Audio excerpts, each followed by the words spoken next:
किसान भाइयों नमस्कार। आज हम बात करेंगे आलू में लगने वाले पछेती झुलसा के बारे में। आलू का ये सबसे विनाशकारी रोग है। किसान भाइयों, पछेती झुलसा का मुख्य जो कारक होता है वो फाइटोफथोरा इन्फेस्टान नामक फफूंद होता है।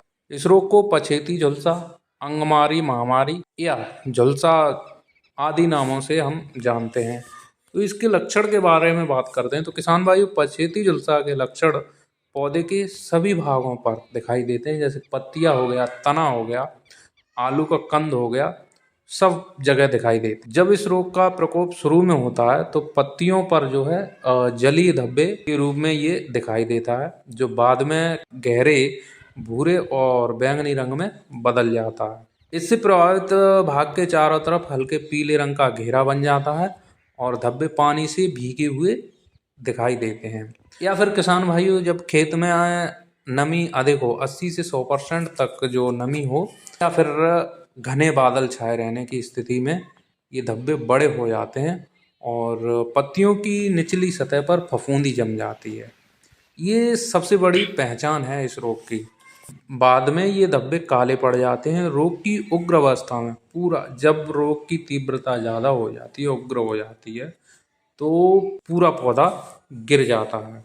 रोग के अनुकूल परिस्थिति जो होती है, 12 से 20 डिग्री का जो हमारा सेल्सियस तापमान होता है, ज़्यादा अनुकूल होता है। यदि रोग का पूर्वानुमान हो जाए तो किसान भाइयों अपने खेतों में उचित फफूंदनाशक दवाओं का प्रयोग करके अपनी फसल को होने वाले नुकसान से हम लोग बचा सकते हैं। तापमान, आपेक्षिक आर्द्रता, वर्षा की मात्रा के आधार पर किसान स्वयं सचेत रह सकते हैं। औसत तापमान 20 डिग्री से अगर कम है या फिर घने बादल छाए हैं, 10 दिनों तक रुक रुक के बरसात या मौसम साफ नहीं होता है, तो इस रोग के फैलने की संभावना सबसे ज़्यादा रहती है। हमारी फैलने में जो सहायक अवस्थाएं होनी, कम से कम 4 घंटे तक रात्रि का तापमान जो है 20 डिग्री से अगर कम ही रहता है तो ये रोग फैलने की संभावना ज़्यादा रहती है। अगले दिन आसमान में बादलों की उपस्थिति हो तो भी इस रोग के फैलने की संभावना रहती है।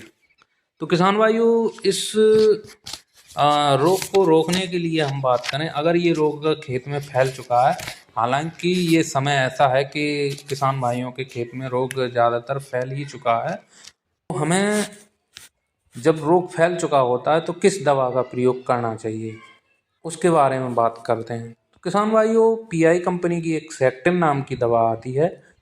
इसके टेक्निकल की अगर हम बात करें तो 10% इसमें फेनामिडोन होता है और 50% मैंकोजेब होता है।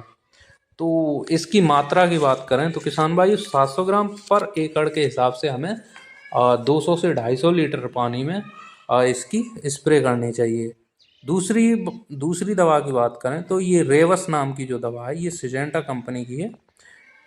इसके टेक्निकल की बात करें तो इसमें मैंडी प्रोपोमेड होता है और 200 ml प्रति एकड़ के हिसाब से इसको जो है स्प्रे करते रहना चाहिए। अगर रोग की तीव्रता ज़्यादा है, हम 8 दिन के अंतराल पर स्प्रे कर सकते हैं। अगर रोग की तीव्रता कुछ और ज़्यादा ही हो गई है तो एक और दवा के बारे में हम बात करते हैं किसान भाइयों। एक दवा आती है एम स्टार टॉप के नाम से। तो इसके टेक्निकल की अगर हम बात करें तो इसमें एग्जिस्ट्रोबिन 18.2% और डाइफेनोकोनाजोल 11.4% होता है। तो इस दवा का उपयोग की बात करें, मात्रा की बात करें तो किसान भाइयों 200 ml प्रति एकड़ के हिसाब से इस दवा का इस्तेमाल करना चाहिए।